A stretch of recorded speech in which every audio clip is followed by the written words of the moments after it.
This is problem 955C. It's on page 517.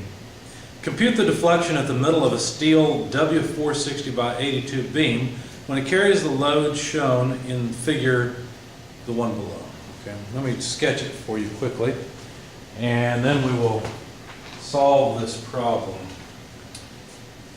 Let's see, here's the beam. There's a 40 kilonewton load on one end. Well, not on the end, but along the length of the beam. And there are three other 10 kilonewton loads along the beam length as well. Now the spacing is a little different. There's 1.2 meters between the support and the first load at either end, but then there's a 2.5 meter length between each of the applied loads. Now let's not forget this is a W460 by 82, and if you look that up you'll find it has an area moment of inertia of 3.7 E8 millimeters to the fourth. And we're supposed to find the deflection at the very center of the beam. Now the way I'm going to solve this problem, since there's not a case in the back of the book that matches this one exactly, I'm going to solve this by adding three separate cases together. You have to be careful here. The three cases I'm going to add are these. Let me try to draw them so that they'll match. The two 10 kilonewton loads can be dealt with one particular case, and that case is case C. So this is A23C.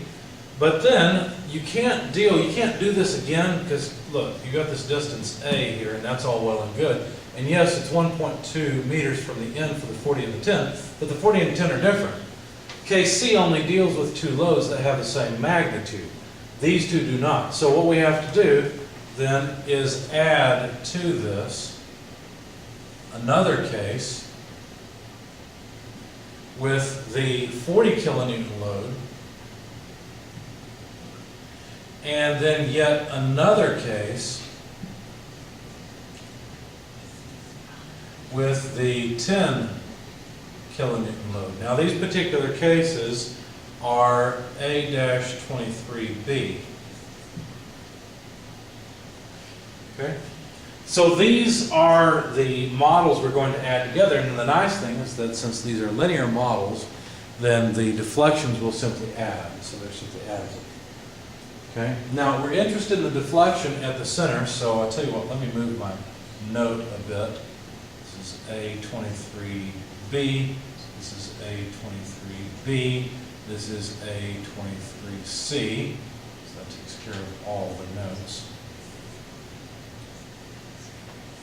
Okay, and now what we'd like to do is find deflection. So for the first one, the deflection at the center is given as y equals negative p a over 24 ei times 3l squared minus 4a squared.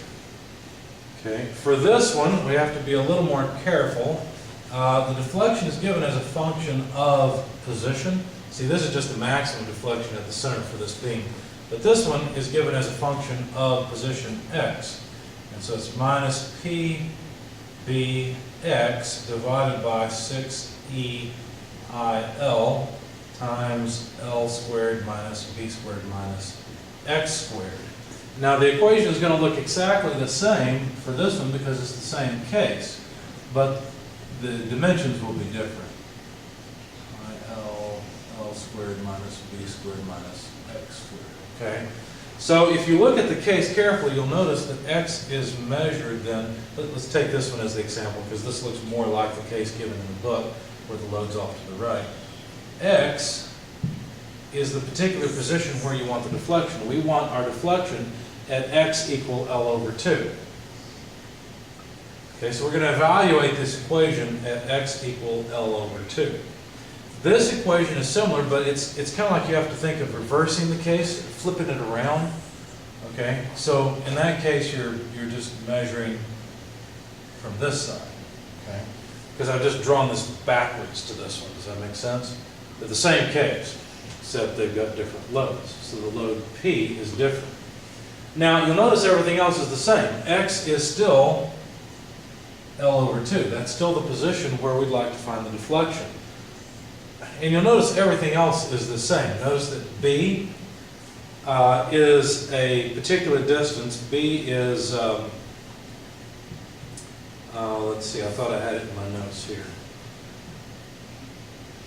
Yeah, B is 1.2. So B is just this distance here. Okay? Or, let's see, let's make sure. Yeah, because all I'm doing is converting. Yeah, that's right. I'm just turning it around. So this is B, and the other distance I think they called A, but we really don't care about that right now. Whereas on this one, this is B, because this is just the case flipped around. Okay? So B is the same, everything's the same. So basically, since the load here is a quarter of the load here, we know the deflection contribution from this load is going to be a quarter of the deflection contribution from here. Okay? So anyway, let's go and calculate these. Let's see. How about if we take this one first and work on it? So we have negative 10 kilonewtons because this goes with this load case, and in this case, the load P is 10 kilonewtons down. Okay, multiplied by A, but A is 2.5 plus 1.2. Okay, so 2.5 plus 1.2 is 3.7 meters. And then the denominator, we've got 24 E, which is 207 gigapascals, because we're dealing with steel beams. And then I, we looked that up, that was 3.7 E8 millimeters to the fourth. Okay. And let's see, what else? We're just, All right. So we've got the denominator taken care of. The next thing to do is plug in 3L squared minus 4A squared. So that's 3, the length of the beam L is 9.9 meters. Okay, so 9.9 meters quantity, where are we, squared, minus 4A, but A is 3.7 meters, and then that has to be squared as well. Make sure I've done everything right here. No, I've got a problem. What did I do wrong? A, actually, I think I've worked it wrong in my solution, because A is supposed to be this distance, and that distance, I've already used it once as 3.7. When I plugged it into my solution, I plugged it in as 1.2. So my solution numbers are wrong. I'll have to update them with my calculator here in a moment. In fact, now, let's go ahead and calculate the deflection. Let's see, well, I'll start over here, that's easiest. 3 times 9.9 squared minus 4 times 3.7 squared gives me what's in parentheses. So then multiplied by all of this, 10 times 3.7 divided by 24 divided by 207 and divided by 3.7 E8. Okay, so there are some conversion factors to consider here. Let's consider the units to figure out what they would be. Gigapascal is a kilonewton per millimeter squared. So this is a kilonewton per millimeter squared. So the kilonewtons go away. And then notice we've got millimeters squared here and millimeters to the fourth here. So the denominator of this thing ends up with millimeters squared, because 2 of these will cancel 2 of these. The numerator has meters and then meters squared, so that's meters cubed. So what we need to do to tack onto this, we need to multiply by 1,000 millimeters per meter quantity cubed. In other words, 10 to the 9th. So whatever I have here, I have to multiply by 10 to the 9th. When you do that, you'll find that the deflection then comes out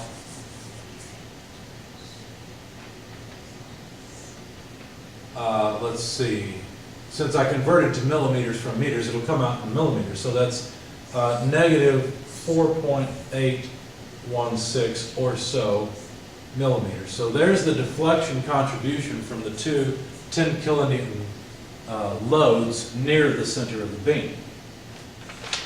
All right, so now let's go with the next equation. And notice, as I said before, these two are going to end up being essentially the same thing.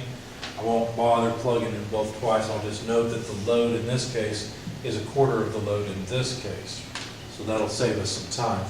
So to calculate the deflection, hopefully I did this one right. To calculate the deflection, we'll plug it in negative P, which is 40 kilonewtons. Okay, so negative P times B, but B is 1.2 meters.